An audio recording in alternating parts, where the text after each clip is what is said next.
Hi all, so in our last video we have seen that we have created a task report and we have mapped some of the columns in our task report as well. Now suppose like from interface as well we want that some task to be like cancelled, like we want to take the like some process which has been active for long period of time, we want to cancel from by ourselves only. So how we can do that? So in the our, you can say like in our process there is something, some smart service is there to cancel any you can say like process or tasks as well. So this is the cancel process. Let's see what does this cancel process requires in order to cancel it. So it requires a process ID. In order to cancel any process it will require a process ID as well. Okay, so we want to give the process ID. So let's see, we have seen the expression rule for that. This is the expression rule. So are we getting the process ID here or not? Okay, so that thing we have to make sure, like we have to get the process ID from our task report, then only we can cancel any task. So till here I guess no process ID is there, so we can go in our task report. Okay, and we can go in the data tab and we can add something as ID here. Okay, so let's say something as process ID and let's make the definition as go to the process properties and ID. So this is the ID which will give the process ID, and it is type of number integer, automatically it has taken. And let's see this, and this process ID, let's try to move up a bit. Okay, before name only it should come. Fine, and see here all the processes IDs are now listed. Okay, and let's try to save our changes here. Okay, or let's do one. So all the processes ID we have now able to see here. Let's go in our expression rule and let's test the rule now, and we can see like one more column is added, that is C7, and that is nothing our, it is giving me our process ID. So we can go inside our grid field and we can configure one more grid column here which tells us the process ID. Okay, process ID we can take, and it is something related to C7 like this. So we can see like all the processes ID of that processes are what we can see it here. See all this process ID, you can see it here, but we don't even need to display it. Okay, that's fine. Even if we are not displaying the process ID, we know like what it is there. Fine, but we need to take one thing, like we want one column anyway that will something as, we can take something as action here. In that action what we will do here is, first of all we will try to create a process model. Okay, and in that process model we will be able to cancel the processes as well.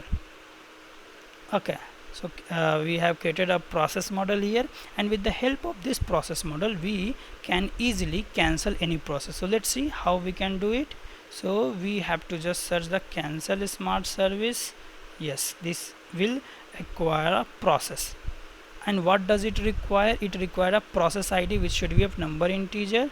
Let's make this process ID, let's make the P small letter here, that's fine, and we will store it inside the process ID. That is fine.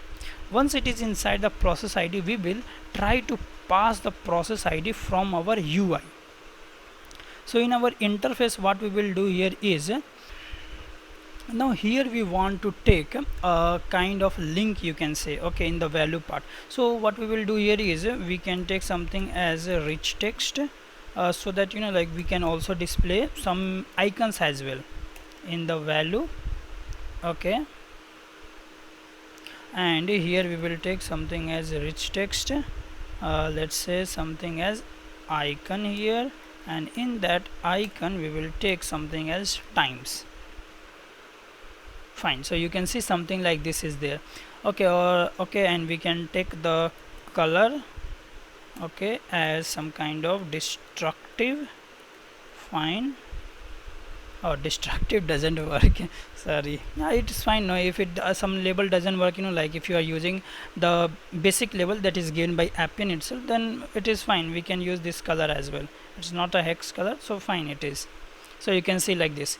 But this action doesn't mean like it is like canceling the process. So let's write our text as well.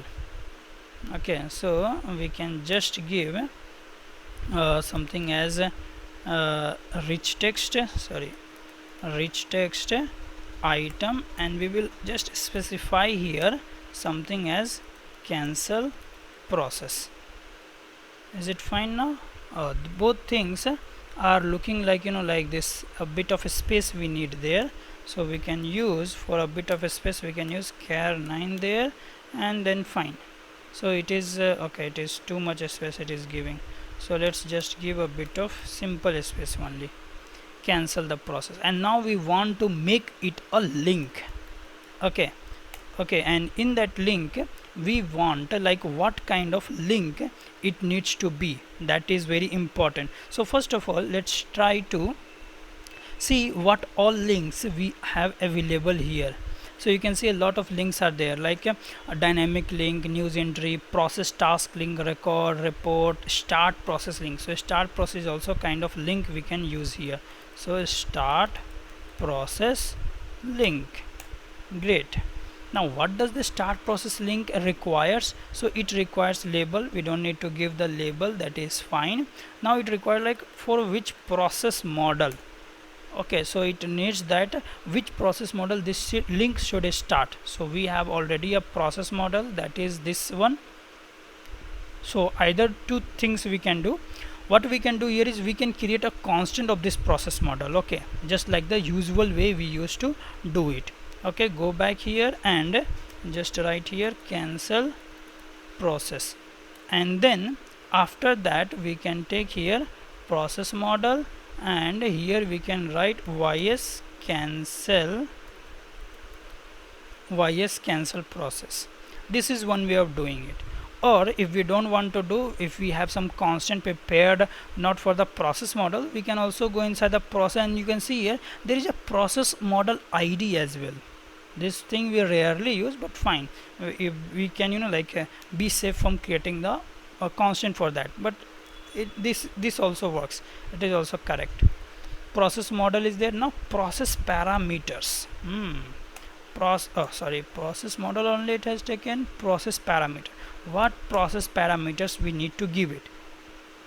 So when we will click on this link, what process parameter it should automatically say it means that process parameter we have to define.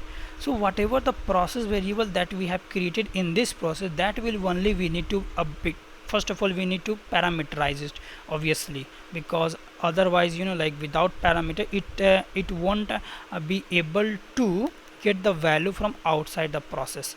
And the process variable name as well, let's try to copy it because it needs to be the same in the interface as well. Okay, this is the process ID we have taken. Now this process, we have seen that process instance ID was there in our you can say like this report, right?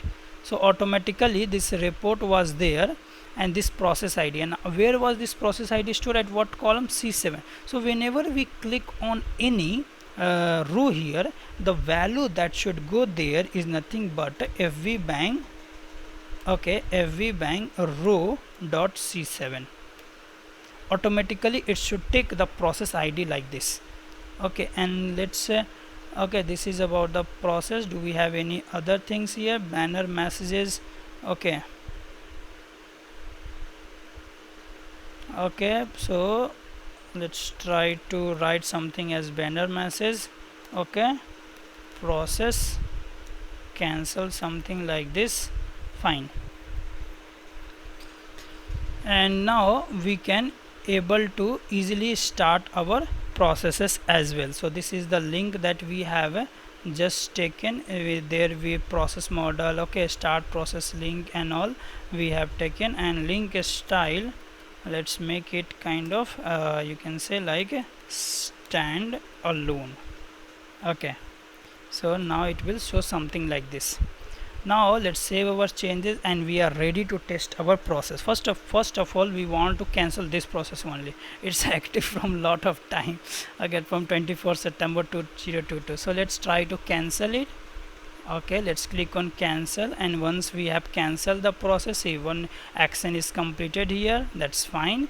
Okay, let's try to see like whether this process instance was there or not, this was started or not. Let's try to see all process instances. Just now it is started. Okay, and let's try to see this id has automatically came in our process as well. Okay, and now let's try to see like whether this still shows in our interface or not. Let's try to refresh it, and now this okay, so this process is now cancelled, but this is still showing in our UI. That's fine, we can check the status. Okay, so let's refresh it here once. Now the status here is kind of, you can say, like cancelled. So what we can actually do here is we can create a filter in our grid, so that we can get to know like which are the active processes, which are the cancelled one, like this.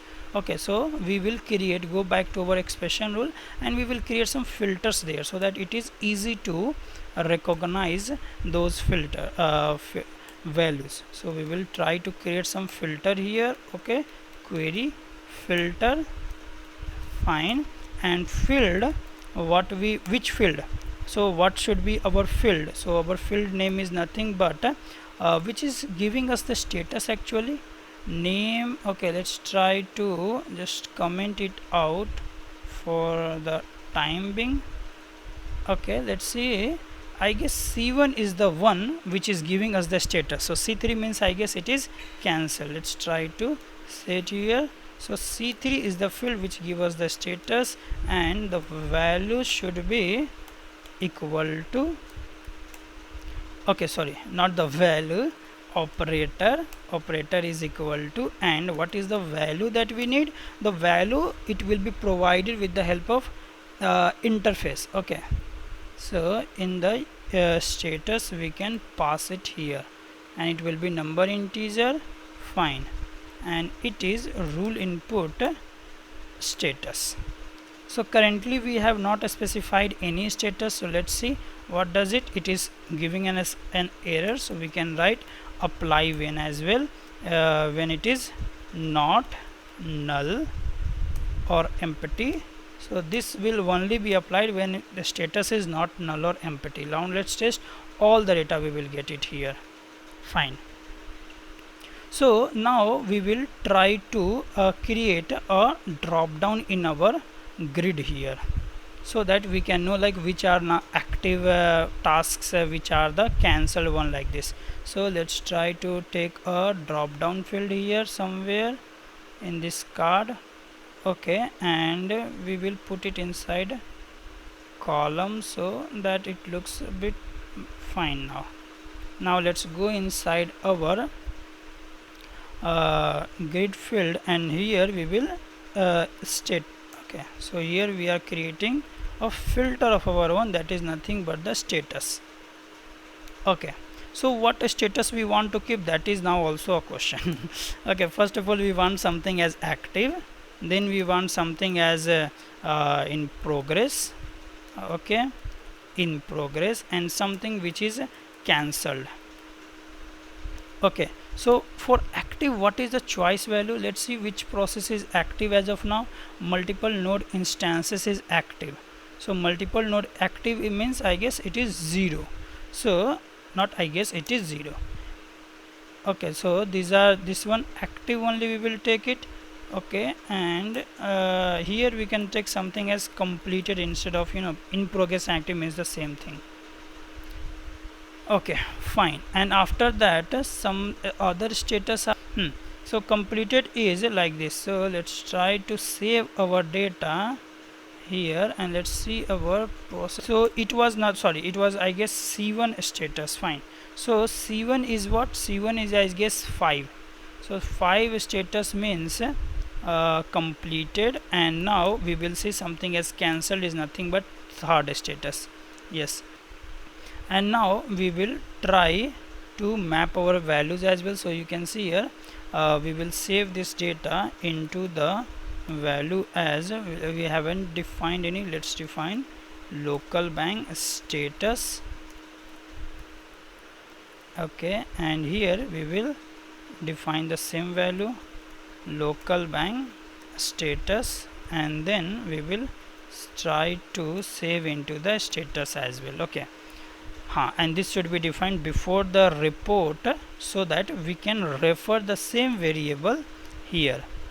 Okay, and now status is here, so local bank status. Now let's try to save the changes here. Okay, let's try to test our interface. Fine, let's try to save the completed one. So you can say like one form is completed here, number of task is 1 for that, and on 14 March this task was completed. Let's try to status cancel. Just now we have cancelled one process here, so we are able to see that cancelled process. Okay, and how many active are there? Wow, just a lot of processes are active. So let's try to like cancel one more process. Okay, so I will cancel something like this one. 4 tasks it has automatically, so we will cancel by 4 here. This task is cancelled. Okay, now let's try to test our UI, and in the cancel process we can now see like 2 values will be present now, the 2 tasks that has been cancelled by us. See, first of all I cancel this one, then I cancel this one. So in the grid we are able to see that data as well. Okay, and the recent data as well we are able to see like which process ID we have just cancelled, 466. So this is how we can even configure task report and cancel the process from the interface as well. Okay, so that's all for now. Okay, thank you.